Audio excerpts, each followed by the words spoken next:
சப்கோ நமஸ்கார். குளிரும் இல்ல, வெயிலும் அதிகமா இல்லாம, ரொம்ப ஜாலியா இருக்கும் சீசன்.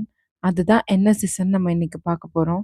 அது பார்க்கறதுக்கு முன்னாடி, யாரெல்லாம் என் சேனல சப்ஸ்கிரைப் பண்ணாம பார்த்துட்டு இருக்கீங்களோ, மறக்காம சப்ஸ்கிரைப் பண்ணுங்க. பெல் ஐக்கான கிளிக் பண்ணுங்க. அப்பதான் என்னோட வீடியோ உங்களுக்கு உடனுக்குடனே வந்து சேரும். நான் டெய்லியும் உங்களுக்காக வீடியோ போட்டுட்டு இருக்கேன். ஸோ மறக்காம சப்ஸ்கிரைப் பண்ணி வச்சு பார்த்துக்கோங்க. இன்னைக்கு நம்ம பார்க்க போறது வசந்த காலம். இதை எப்படி நம்ம ஹிந்தில சொல்லலாம்? நிறைய பேர் இதை மிஸ்டேக் விட்டு ஸ்டில் வசந்த் வசந்த் அப்படின்னு சொல்லிட்டு இருக்காங்க. பட் இதுக்கு பசந்த் கா மாசம் அப்படின்னு பேரு. வசந்த காலத்தை எப்படி சொல்லுவோம்? பசந்த் கா மாசம். அதாவது நம்ம அந்த ஃபர்ஸ்ட் லெட்டர் வாவை எடுத்துட்டு பா பா போட்டோம்னா பசந்த் பசந்த். பசந்த் கிடையாது, பசந்த் பா. பசந்த் கா மாசம். இப்ப வாங்க, இதுக்கு நான் உங்களுக்கு எக்ஸாம்பிள்ஸ் கொடுத்துருக்கேன். அது பார்க்கும்போது இன்னும் உங்களுக்கு அண்டர்ஸ்டாண்ட் ஆகும்.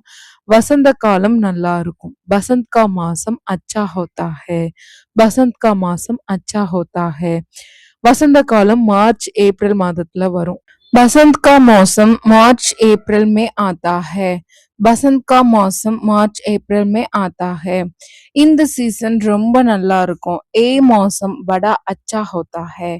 ஏ मौसम बड़ा अच्छा होता है. இப்போ இதுக்கான கொஞ்சம் கொஸ்டின் இருக்கு. இந்த கொஸ்டின் பார்க்கும்போது இன்னும் கொஞ்சம் உங்களுக்கு நல்லா அண்டர்ஸ்டாண்ட் ஆகும்.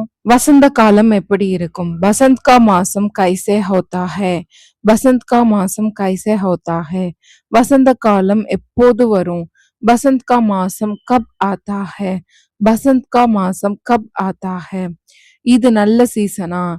क्या ये अच्छा सीजन है? क्या ये अच्छा सीजन है? இப்போ இதுக்கான உங்களுக்கு நெகட்டிவ் சென்டென்ஸ் கொடுத்துருக்கேன் பாருங்க. வசந்த காலம் ரொம்ப குளிரா இருக்காது. बसंत का मौसम इतना ठंडा नहीं होता. बसंत का मौसम इतना ठंडा नहीं होता. இது சலிப்பான சீசன் இல்ல. ஏ போரிங் சீசன் நஹி ஹோத்தா. ஏ போரிங் சீசன் நஹி ஹோத்தா. இப்போ உங்களுக்கு நல்லாவே அண்டர்ஸ்டாண்ட் ஆயிருக்கும். இன்னும் கொஞ்சம் சொல்றேன் பாருங்க. ஹோத்தா ஹேன்னு இதுல நிறைய யூஸ் பண்ணிருக்கோம். அப்படின்னா இருக்கும் அப்படின்னு அர்த்தம்.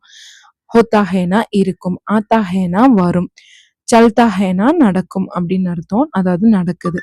இப்போ உங்களுக்கு இந்த வீடியோ வந்து ரொம்ப யூஸ்ஃபுல்லா இருந்திருக்கும்னு நினைக்கிறேன். உங்களுக்கு ஸ்போக்கன் ஹிந்தி கிளாஸ் வேணும்னா மறக்காம எங்க தமிழோபீடியாவை காண்டாக்ட் பண்ணுங்க. என்னதான் நீங்க வீடியோ பார்த்தாலும் உங்களுக்கான கரெக்டான ஒரு டீச்சர் இல்லாம நீங்க வந்துட்டு லேர்ன் பண்ணீங்கன்னா அது உங்களுக்கு டைம் எடுக்கும். ஸோ சீக்கிரமா நீங்க வந்துட்டு ஹிந்தியை கத்துக்கணும்னு நினைச்சா மறக்காம தமிழோபீடியால ஜாயின் பண்ணுங்க.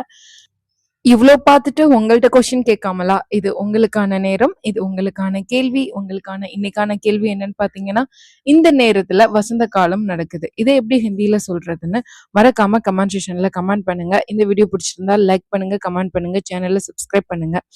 யாரெல்லாம் இதுல வந்துட்டு நல்லா ஹிந்தி பேசுவீங்க, எனக்கு நான் நல்லா தெரியும் அப்படின்னு ஹிந்தி தெரிஞ்சவங்க வீடியோஸ் பார்த்துட்டு இருந்தீங்கன்னா உங்களோட ஹிந்தி லேர்னிங் ஜேர்னியை மறக்காம கமெண்ட் பண்ணுங்க.